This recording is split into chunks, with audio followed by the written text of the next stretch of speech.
emergency meeting.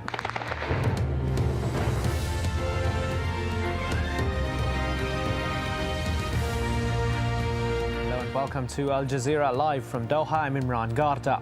France and Britain are now looking to convince the UN to impose sanctions on Libya, plus claiming victory, the protesters who say they are in control of the east.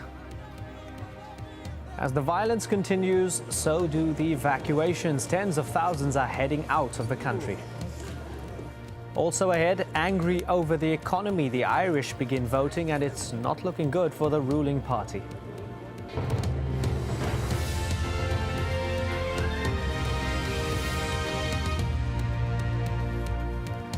The international community is finally taking steps to address the rapidly deteriorating situation in Libya. The UN and NATO say they'll hold emergency talks on Friday. A joint French-British draft resolution will be tabled at a UN Security Council meeting, asking for an arms embargo, financial sanctions as well, and a request to the International Criminal Court to indict Libyan leaders for crimes against humanity. Well, NATO Secretary-General Anders Fogh Rasmussen has convened an emergency meeting. He says priority must be given to evacuation and possibly humanitarian assistance. The EU's foreign policy chief, Catherine Ashton, wants restrictive measures applied to Libya, while Germany is calling for travel bans to be imposed on the family of Muammar Gaddafi and for their overseas funds to be frozen. Well, all of this as the Libyan government announced on state television an increase in wages and food subsidies. Now, here's Lawrence Lee with what's happening in Libya. According to Muammar Gaddafi, there's every chance these people are either members of Al-Qaeda or high on hallucinogenic drugs. Some of them are certainly in terrible pain. They're people from the town of AlJazeera who tried to fight Gaddafi's forces when they stormed the town. In his telephone address to AlJazeera on Libyan television, Gaddafi seemed to imply that they deserved it. The demands come from Bin Laden. You, Zawiya people, are substituting the popular and Jamahiriya system with Bin Laden. Bin Laden cells have been operating here for months. His operatives are provoking and brainwashing your children, inciting them to launch attacks. The enemy perpetrating the killings of our children, operating from mosques or elsewhere. Bin Laden and his operatives are providing your children with hallucination pills. Those are the true perpetrators. Arrest them and bring them to court. Yet one person who spoke to Al Jazeera from the town before Gaddafi's address said plainly that they were protesting peacefully in the main square. Their main demand, a constitution. He said the army came and butchered people. We asked them to stop all their fires, but they didn't reply. The shooting was direct to the people. They shot the people in the head and in the chest, direct. So they were trying to kill the people, not terrifying them.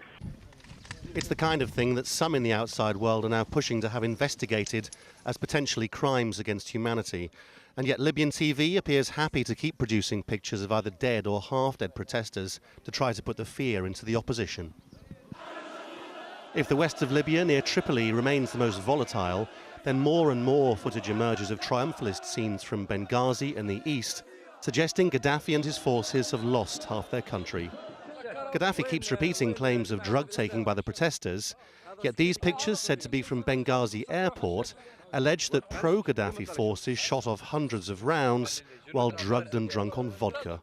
Certainly some of the captured mercenaries don't look anything like as fearsome when the guns are taken off them.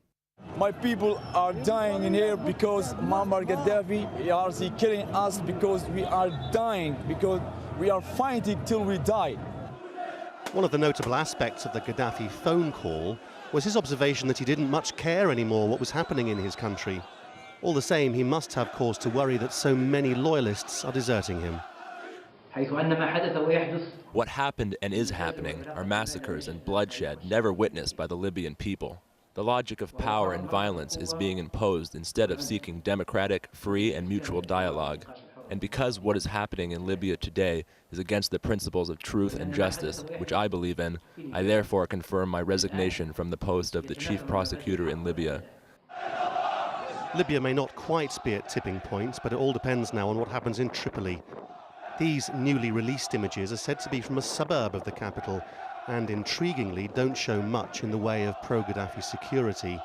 If the opposition has been regrouping, it wouldn't be a surprise if there was a fresh attempt to end it all. Lawrence Lee, Al Jazeera.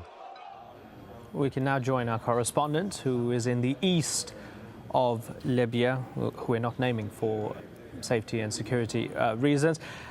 You're in the east of the country. Give us some insight as to what it feels like, and does it seem as if it's in complete control of the protesters? Well, certainly it does feel that it's in complete control of the protesters, even though many would tell you that the Gaddafi loyalists are have just melted away, but there must be some presence somewhere. Now, to give you an idea, it seems that most of the army have deserted Gaddafi. I've seen several commanders who are now on the side of the people, who actually spoke to the people and told them that they are there to protect them, not to shoot at them. The same is happening with the police. And there's a certain euphoria here in the east that actually Gaddafi's world is shrinking. They say, from what they can understand, that basically he's in control of Tripoli, the surroundings, and Sirte, which is his home place. Certainly they do feel that it is his last days, or at least when it comes to here in the east, this is a part that is liberated and that will not return under the control of Tripoli unless Gaddafi's regime is completely changed. Just to be absolutely clear, when people talk about authority being toppled in any place, there is this idea being conveyed that there might be anarchy taking place. It seems as if what you're saying is that whoever was in charge has by and large been absorbed by the protesters and is on the side of the protesters. Is that true? Yes, that is what I've seen, and I've spoken to several commanders, the justice minister who resigned, tribal leaders.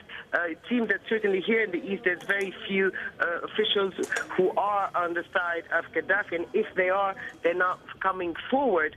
Now, there is certainly a risk of anarchy for the simple reason that all the military barracks have been overrun by protesters, and they've taken all the weapons that were in there. They're driving around the cities in tanks. They're holding anti-aircraft guns. They certainly have heavy weaponry. At the moment, there is no violence. They say that they're using this just to keep the residents safe, to be able to counter any kind of offensive by Gaddafi loyalists, but it's certainly a situation that could potentially be quite dangerous. Is there talk of actually trying to move west towards the capital, Tripoli, and to try and physically overthrow Gaddafi? I don't think there's talk to actually try to physically move. What I'm told is that there is actually a lot of conversations going on.